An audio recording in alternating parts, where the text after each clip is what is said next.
Ukrainian engineers designed a clever drone launching system disguised as ordinary wooden cabins mounted on the backs of cargo trucks.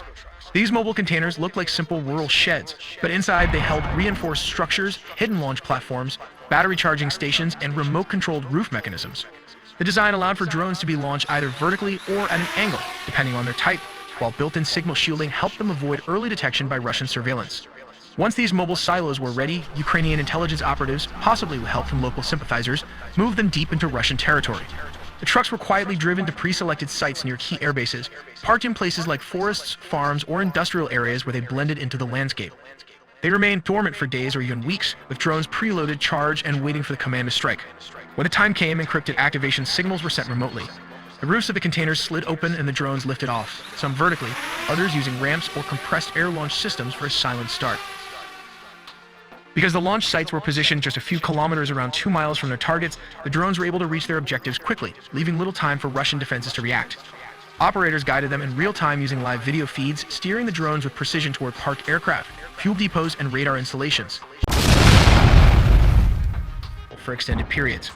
There are reports suggesting that Ukraine may have been using fiber optic control systems, which are immune to electronic warfare jamming. At the front of the drone is a camera with an RPG warhead positioned just below it. The warhead is flanked by 2 batteries located here and 4 propellers. However, the drone has a downside. The added weight with the fiber optic reduces its flight time to just 15 to 20 minutes and its range is limited to only 1 mile or less. This when compared to a standard drone without fiber optic, it travels more than 5 miles, which translates to around 10 kilometers. To understand how Ukraine launched these FPV drones, let's take a look at how they are made. First, we have the carbon fiber frame, which provides a lightweight yet strong structure. The frame is designed to withstand the stresses of high-speed flight and collisions. Next, you'll notice the 4 propellers, each connected to its corresponding motor. These propellers are strategically designed with opposite angles to ensure smooth and balanced flight. This counter-rotation helps the drone maintain stability and agility during flight. All of this advanced technology requires a central processor, or what can be considered the brain of the drone. This role is played by the thin motherboard placed here. As you can see, these are not covered, which helps in reducing weight.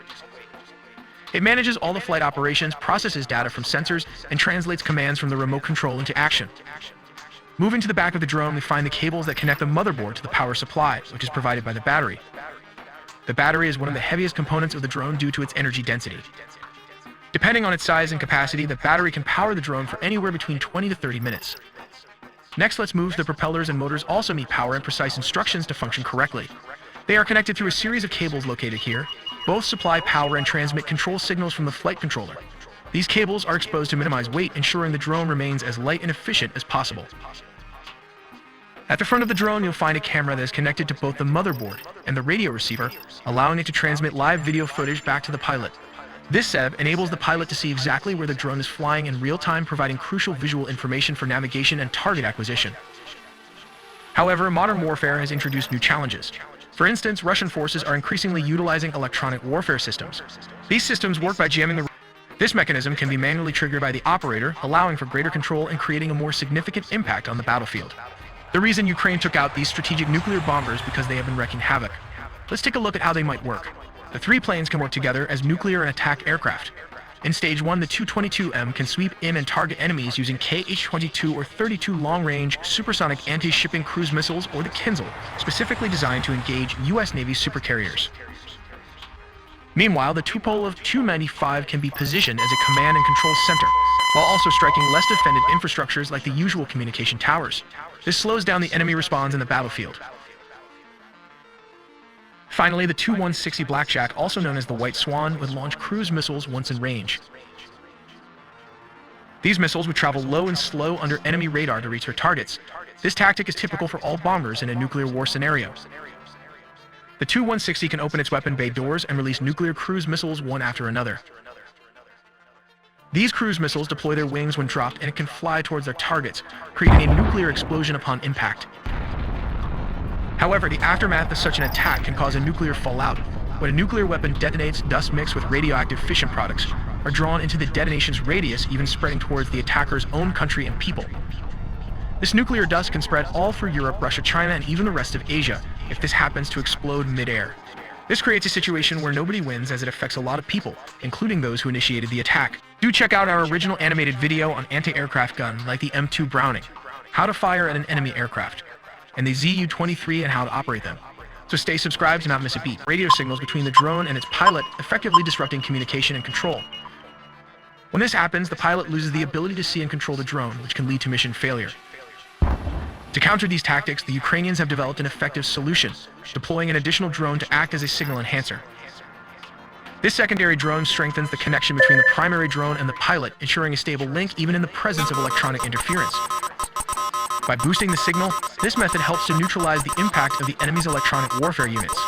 With this enhanced connection, the pilot regains control and can continue to maneuver the drone toward its designated target, maintaining operational effectiveness despite the enemy's attempts to jam communications. Finally, we have the warhead located here at the bottom. This particular weapon is an RPG or in full-form rocket-propelled grenade. If we take a closer look inside, we can find the piezoelectric trigger. This trigger mechanism is housed within the RPG warhead and features an air-filled cavity with a conical liner.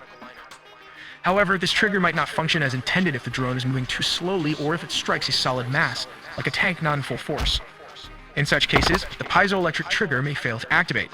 To address this, an additional trigger mechanism has been installed at the front of the warhead to ensure it detonates on impact either manually by the operator. Many of the drones carried high explosive or shape-charged warheads designed to pierce aircraft fuselages or ignite fuel stores. Some exploded on impact, while others used delayed fuses to cause maximum damage after breaching their targets. The operation was more than just a tactical win. It highlighted the growing sophistication of drone warfare and Ukraine's ability to strike deep inside Russian territory. In total, 117 drones were launched in a highly coordinated attack that hit at least 5 major air bases. Among the targets were strategic bombers, including aircraft Russia no longer manufactures, making their loss even more significant.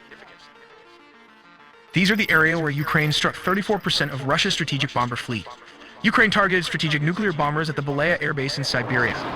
Other key military installations also came under attack, including the Ivanovo Air Base northeast of Moscow and the Dyagilevo Air Base south of the capital. A massive explosion rocked the Arctic city of Severomorsk, home to Russia's largest fleet of nuclear submarines. Ukraine also struck the Olenia Guba naval base in the Murmansk region. Reaching as far as Siberia, the operation inflicted serious damage, reportedly destroying or disabling a significant portion of Russia's strategic bomber fleet. The strike marked a turning point, not only in the conflict itself, but in the evolution of drone warfare on the modern battlefield. Among the high-priority targets were the Tu-95 and Tu-22 strategic bombers, aircraft frequently used by Russia to launch cruise missile attacks deep into Ukrainian territory. The A-50 airborne early warning and control aircraft, vital for coordinating Russian air operations and detecting incoming threats, were also targeted. According to Ukrainian sources, the impact of the strike was substantial. More than 40 aircraft were reportedly hit. While some were completely destroyed in the explosions, others suffered significant damage, rendering them inoperable. Let's examine this warhead more closely. At the front, you'll find the piezoelectric trigger. The piezoelectric trigger is a device that generates a voltage when subjected to deformation, exploiting the piezoelectric effect. Its purpose is to measure changes in pressure, acceleration, temperature, strain, or force by converting these changes into an electrical charge. Just behind it, there is an air-filled cavity and a conical liner. This explosive is intentionally inverted, and this configuration is designed to create a high-velocity jet of heat. This jet is meant to penetrate lightly armored vehicles or in some cases can even damage a main battle tank. Once the booster propels the rocket out of the tube, the fins on the rocket open up to stabilize its flight path for its intended target. Remember the warhead or grenade we talked about earlier? This is how it works. It first hits the piezoelectric trigger, which activates the detonator. The warhead, along with this conical liner, converges to create a jet of steel and heat ready to penetrate a steel armor plate or vehicle. The drone can also be equipped with different types of ammunition. One option is the shotgun effect, where the blast scatters shrapnel over a wide area, increasing the chances of hitting enemy soldiers.